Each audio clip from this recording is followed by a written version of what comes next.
सफलता सामने खड़ी है, बस मेहनत करने की देरी है। आज मेहनत कर ली, कल जिंदगी तेरी है। नमस्कार दोस्तों, आज के वीडियोस करेंगे हम 15 नवंबर के सभी महत्वपूर्ण करंट अफेयर पे। देखिए, आज के वीडियो में टोटल हम 10 मोस्ट इंपॉर्टेंट प्रश्नों पर चर्चा करेंगे और साथ में इनसे जुड़े जितने भी स्पेशल फैक्ट हैं उन पर पूरे डिटेल में चर्चा करेंगे। तो शुरू से लास्ट तक वीडियो में रहिए। और देखिए, इस वीडियो को पूरा देखने के बाद आप इसकी पीडीएफ फाइल भी डाउनलोड कर सकते हैं। साथ में आप जनवरी से लगाए अब तक के सभी महीने के पीडीएफ डाउनलोड कर सकते हैं और उनकी वीडियो भी देख सकते हैं। सारे लिंक जो है डिस्क्रिप्शन बॉक्स में दिए गए हैं। और देखिए, जो लोग नए हैं वो चैनल को सब्सक्राइब जरूर कर लेंगे, साथ में बेल आइकन प्रेस करके वीडियो को लाइक और शेयर भी कर देंगे। तो चलिए शुरू करते हैं। देखिए, आज के करंट अफेयर का पहला प्रश्न है कि हाल ही में किस राज्य के वायनाड जिले में नोरो वायरस के पहले मामले की पुष्टि हुई है। तो देखिए, जो केरल का वायनाड जिला है वहां पर अभी हाल ही में नोरो वायरस के पहले मामले की पुष्टि हुई है। देखिए, नोरो वायरस के बारे में बात करें तो ये एक पशु जनित रोग है। ये दूषित पानी और भोजन के माध्यम से फैलता है। और देखिए, जो नोरो वायरस है इसके सामान्य लक्षणों में पेट दर्द, दस्त, बुखार, उल्टी और सिर दर्द, मतली और जो शरीर में दर्द है ये शामिल है। देखिए, ये मोस्टली आपका जो गैस्ट्रो इंटेस्टाइनल पार्ट है, ठीक है, तो उन सभी को प्रभावित करने वाला वायरस है जिसका नाम क्या है, नोरो वायरस। तो नोरो वायरस के पहले मामले की पुष्टि भारत में कहाँ की गई, केरल के वायनाड जिले में। इसको याद रखिएगा। और देखिए, अगला प्रश्न है कि हाल ही में किस राज्य में स्थित भद्राचलम को आईआरसीटीसी की रामायण सर्किट ट्रेन में एक गंतव्य के रूप में शामिल किया गया है।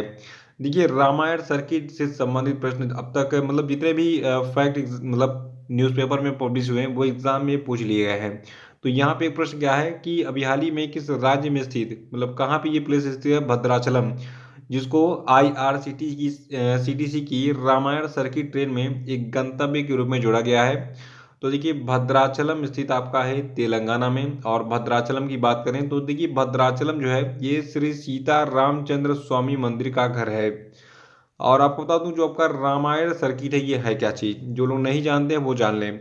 देखिए, रामायण सर्किट जो है इसके अंतर्गत भगवान श्री राम से संबंधित जितने भी टूरिज्म प्लेस हैं उन सभी पर लोगों को यात्रा कराने का एक जो है अभियान है, ठीक है। देखिए, रामायण यात्रा ट्रेन यानी कि रामायण सर्किट का उद्देश्य भगवान राम की उनके जीवन काल में यात्रा के सभी महत्वपूर्ण स्थानों को जोड़ना है। और जो आपका भद्राचलम रोड स्टेशन है इसको शामिल करने से रामायण सर्किट पूरा पूरा हो जाएगा।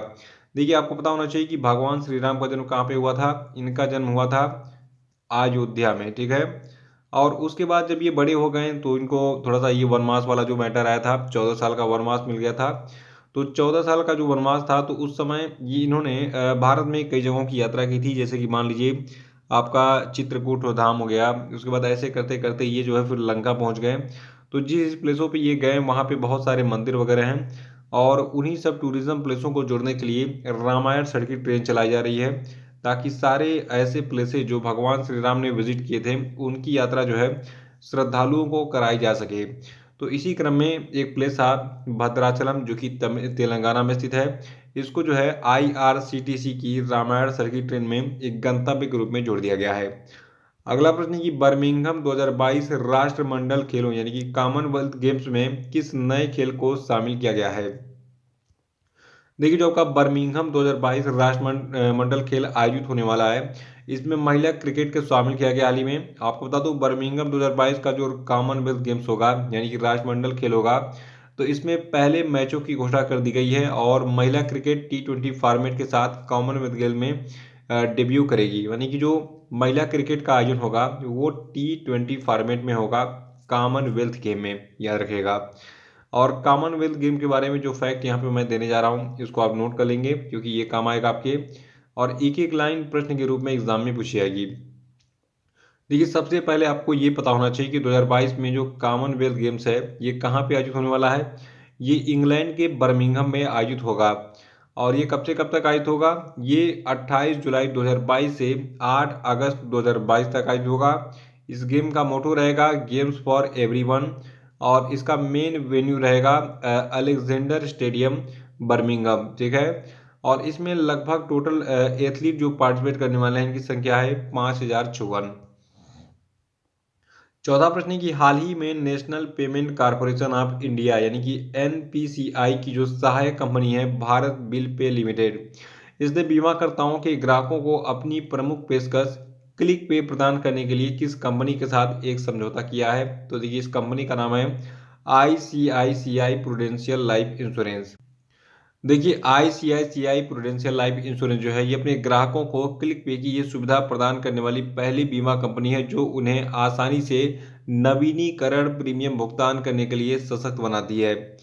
देखिए अगर यूपीआई पे के माध्यम से जो है क्या होगा, अगर आप इंश्योरेंस की किस्त जमा कर सकते हैं तो ये बहुत सुविधाजनक हो जाएगा। तो इसलिए अब बहुत सारी जैसी जो है जितनी भी पेमेंट कंपनियां ये समझौता कर रही हैं बीमा कंपनियों के साथ में।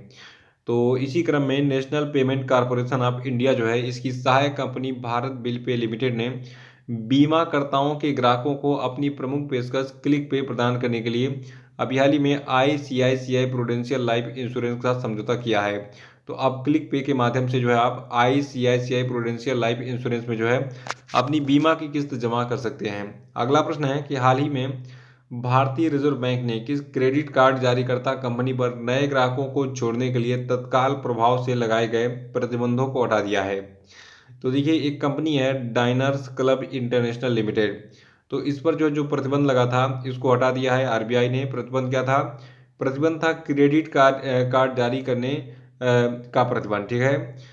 देखिए आरबीआई ने कुछ कड़े नियमों के कारण इससे पहले आरबीआई ने जो है अमेरिकन एक्सप्रेस पर जो है 23 अप्रैल 2021 को प्रतिबंध लगाया था और मास्टर कार्ड पर जुलाई 2021 में नए ग्राहकों के नामांकन करने पर यानी कि नए ग्राहकों को क्रेडिट कार्ड देने पर जो है प्रतिबंध लगा दिया था, जो कि अभी तक नहीं हटाया है। और ये प्रतिबंध डायनर्स क्लब इंटरनेशनल लिमिटेड पर भी लगा था, लेकिन अब जो है इसको परमिशन मिल गई है नए ग्राहकों का नामांकन करने के लिए, यानी कि नए ग्राहकों को क्रेडिट कार्ड देने के लिए जो है अब ऑथराइज्ड हो गई है डायनर्स क्लब इंटरनेशनल लिमिटेड। इस पर यह प्रतिबंध किसने हटाया? आरबीआई ने। अगला प्रश्न है कि नवंबर 2021 में किसने राज्यपालों और उपराज्यपालों के 51वें सम्मेलन को संबोधित किया? तो देखिए भारत के राष्ट्रपति रामनाथ कोविंद ने अभी हाल ही में राज्यपालों और उपराज्यपालों के 51वें सम्मेलन को जो है संबोधित किया। और देखिए जो ये सम्मेलन था राज्यपालों और उपराज्यपालों का, इस सम्मेलन में देश भर के सभी राज्यों के और केंद्र शासित प्रदेशों के राज्यपाल और उपराज्यपाल उपस्थित रहे। इसमें पीएम मोदी भी उपस्थित हैं और उपराष्ट्रपति एम वेंकैया नायडू और केंद्रीय गृह मंत्री अमित शाह भी जो है इन सभी ने इसमें पार्टिसिपेट किया था। और आपको बता दूं जो पिछला सम्मेलन है, देखिए ये सम्मेलन 2021 में हुआ, 2020 में ये सम्मेलन कैंसिल कर दिया गया था कोरोना के कारण। और जो इससे पहले वाला सम्मेलन था 2019 में आयोजित किया गया था। तो रिसेंटली याद रखिएगा कि अभी हाल ही में भारत के राष्ट्रपति रामनाथ कोविंद ने राज्यपालों और उपराज्यपालों के किस क्रम के 51वें सम्मेलन, क्रम याद रखना है आपको, 51वें सम्मेलन को संबोधित किया है। सातवां है कि हाल ही में किस राज्य सरकार ने सड़क सुरक्षा पहल रक्षक को शुरू किया? तो देखिए अभी हाल ही में ओडिशा की राज्य सरकार ने सड़क सुरक्षा पहल रक्षक को शुरू किया है। और इस रक्षक पहल का जो आयोजन है ये वाणिज्य और परिवहन विभाग के द्वारा डायचे Gesell software international, जूसा main rabbit और Indian red cross society Odisha राज्य शाखा के सहयोग से किया गया था। तो इसको याद रखिएगा। और यहाँ पे जो सबसे खास प्रश्न हमारा जो बन के आया है कि किस राज्य सरकार ने सड़क सुरक्षा पहल रक्षक को शुरू किया है? ये ओडिशा ने शुरू किया है। ऐसे ही देखिए आजकल मैं जो प्रश्नों का फॉर्मेट बना रहा हूँ ये एग्जाम से कॉपी करके बना रहा हूँ। एग्जाम में जिस तरीके से प्रश्न पूछा जा रहा है वही फॉर्मेट मैं आपको देने की कोशिश कर रहा हूँ ताकि हूबहू ऐसे प्रश्न आपको मिलते रहें जैसे पहले मिलते रहे एग्जाम में। तो मेरी मेहनत जो है उसको सफल बनाइए। थोड़ा सा यार वीडियो को अधिक से अधिक लाइक कीजिए। और बाकी स्टूडेंट जो है जिनका सिलेक्शन हो गया है, देखिए बहुत सारे बच्चे सिलेक्शन पा जाते हैं फिर भी पढ़ते रहते हैं, और बहुत सारे बच्चे जो है सिलेक्शन पाने के बाद फिर वो नौकरी में बिजी हो जाते हैं शादी वादी करके, और उसके बाद फिर अपना जो है जो भी है ज़िंदगी को एंजॉय करते हैं। तो ये चलता रहता है और मेरी शुभकामनाएं आप सभी के साथ हैं कि आपको भी जल्दी से जॉब मिले, आप भी अपनी ज़िंदगी में जल्दी से सेटल रहो और मुझे भूलो भी मत क्योंकि देखिए बहुत सारे बच्चे भूल जाते हैं और बहुत सारे बच्चे अभी भी मुझसे कनेक्टेड हैं व्हाट्सएप पे भी, टेलीग्राम पे भी और फेसबुक पे भी। तो अगर आप मुझसे व्हाट्सएप पे जुड़ना चाहते हैं तो मेरा नंबर तो सबके पास होगा, व्हाट्सएप लिंक भी सबको दी गई है। ठीक है। और जिनके पास नहीं है वो मुझे टेलीग्राम में मैसेज करेंगे, मैं उनको दे दूंगा। ठीक है। तो देखिए सातवां प्रश्न हमारा क्या है कि हाल ही में किस राज्य सरकार ने सड़क सुरक्षा पहल जिसका नाम रक्षक है इसको शुरू किया है? तो उसको ओडिशा ने शुरू किया है, याद रखिएगा। आठवां प्रश्न की हाल ही में किस ब्यूटी और fashion e commerce platform company की जो सीईओ यानी कि चीफ एग्जीक्यूटिव ऑफिसर हैं और संस्थापक हैं जिनका नाम है फाल्गुनी नायर, तो ये जो है भारत की सबसे अमीर सेल्फ मेड महिला यानी कि अपने दम पर सबसे अमीर बनने का जो है इन्होंने रिकॉर्ड बनाया है। तो देखिए एक कंपनी है नायका जो कि ब्यूटी प्रोडक्ट्स वगैरह बनाती है। तो इसी ब्यूटी और फैशन ई कॉमर्स प्लेटफॉर्म की जो सीईओ हैं और संस्थापक हैं फाल्गुनी नायर, ये भारत की सबसे अमीर सेल्फ मेड महिला बन गई हैं। देखिए जो आपकी भारत की जो सबसे अमीर सेल्फ मेड महिला है फाल्गुनी नायर, तो इन्होंने साल 2012 में अपनी कंपनी नायका की स्थापना की थी। देखिए नायका कंपनी में वर्तमान में इनकी 53.5% हिस्सेदारी है। इनकी कुल संपत्ति 7.48 बिलियन अमेरिकी डॉलर है वर्तमान में। तो भारत की जो सबसे अमीर सेल्फ मेड महिला बन गई हैं, इनका नाम क्या है? फाल्गुनी नायर। ये नायका कंपनी की मालिक हैं और इनकी जो कुल संपत्ति है ये कितनी हो गई है वर्तमान में? इनकी संपत्ति हो गई है 7.48 बिलियन अमेरिकी डॉलर। नवा की हाल ही में अमेरिकी अंतरिक्ष एजेंसी नासा और एलन मस्क के स्वामित्व वाली जो निजी रॉकेट कंपनी है स्पेस एक्स, इन दोनों ने 10 नवंबर 2021 को क्रू 3 मिशन लॉन्च किया। और इस क्रू 3 मिशन में भारतीय मूल के नासा के किस अंतरिक्ष यात्री इसके मिशन कमांडर के रूप में शामिल किए गए हैं? तो देखिए इनका नाम है राजाचारी। यहाँ पे इनकी फोटो दिख रही है। आइए थोड़ा सा इस क्रू 3 मिशन के बारे में जान लेते हैं। देखिए जो ये क्रू 3 मिशन है इसके तहत रिसेंटली 4 अंतरिक्ष यात्रियों को अप्रैल 2022 तक यानी कि 6 महीने के विज्ञान मिशन के लिए अंतर्राष्ट्रीय अंतरिक्ष स्टेशन यानी कि इंटरनेशनल स्पेस स्टेशन भेजा गया है।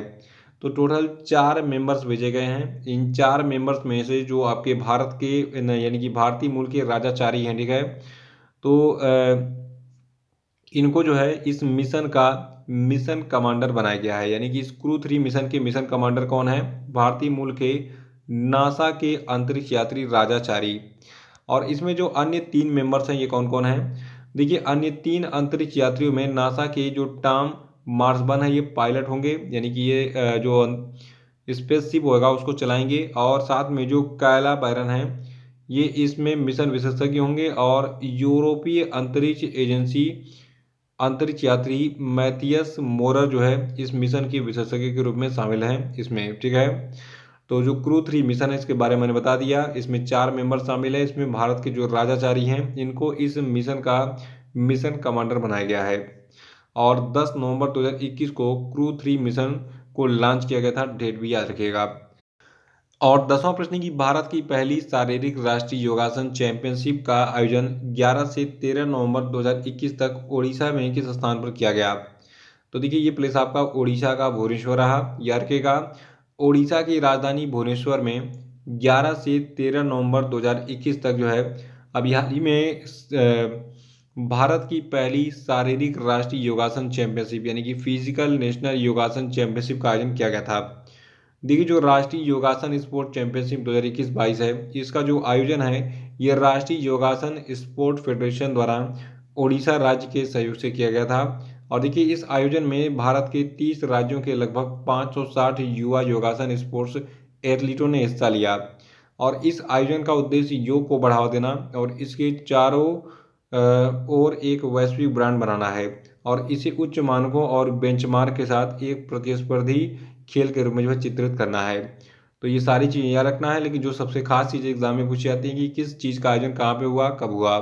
तो सारी भारत की जो पहली, देखिए किसी भी अगर इवेंट का आयोजन पहली बार होता है तो ये मान के चलिए कि वो एग्जाम में जरूर आएगा प्रश्न, ठीक है।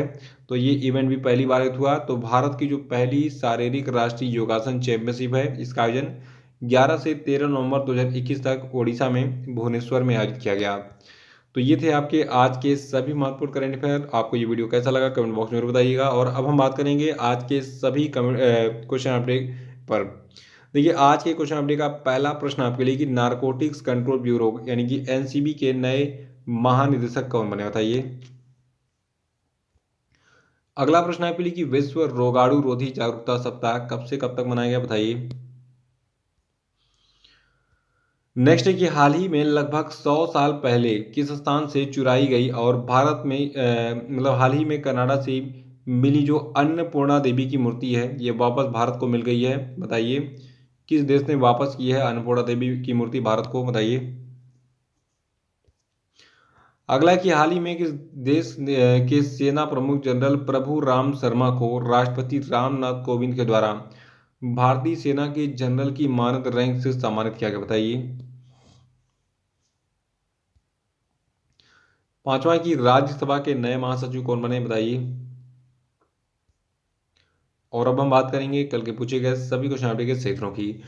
देखिए का पहला प्रश्न था कि विश्व निमोनिया दिवस कब मनाता है? तो ये 12 नवंबर को मनाता है। अगला प्रश्न था कि लोक सेवा प्रसारण दिवस कब मनाता है? तो ये भी 12 नवंबर को ही मनाता है। और नेक्स्ट था कि हाल ही में किस देश के नोबेल पुरस्कार विजेता और पूर्व राष्ट्रपति FWD क्लार्क का निधन हो गया? तो ये देश आपका दक्षिण अफ्रीका है। और चौथा था कि नारकोटिक्स कंट्रोल ब्यूरो के नए महानिदेशक के रूप में किसको नियुक्त किया गया है? तो इनका नाम है सत्यनारायण प्रधान। और अगला था कि T20 इंटरनेशनल क्रिकेट में पाकिस्तान के किस खिलाड़ी ने विराट कोहली का रिकॉर्ड तोड़कर सबसे कम पारियों में 2500 रन बनाने का रिकॉर्ड अपने नाम कर लिया है? तो देखिए ये खिलाड़ी आपके बाबर आजम है। ठीक है, तो इसी के साथ ये वीडियो समाप्त होता है। जय हिंद जय भारत। आप लोग अच्छे से तैयारी कीजिए और देखिए जितने भी वीडियोस अपलोड होते हैं इस वीडियो के बाद उन सभी को देखा कीजिए। उसमें मैथ, रीजनिंग, हिंदी, मतलब सारी क्लासेस मैं प्रोवाइड कर रहा हूँ ताकि आपके सारे सब्जेक्ट जो है इसी प्लेटफॉर्म पे तैयार हो जाएं। तो उन सभी वीडियोस को जरूर देखा कीजिए। जय हिंद जय भारत।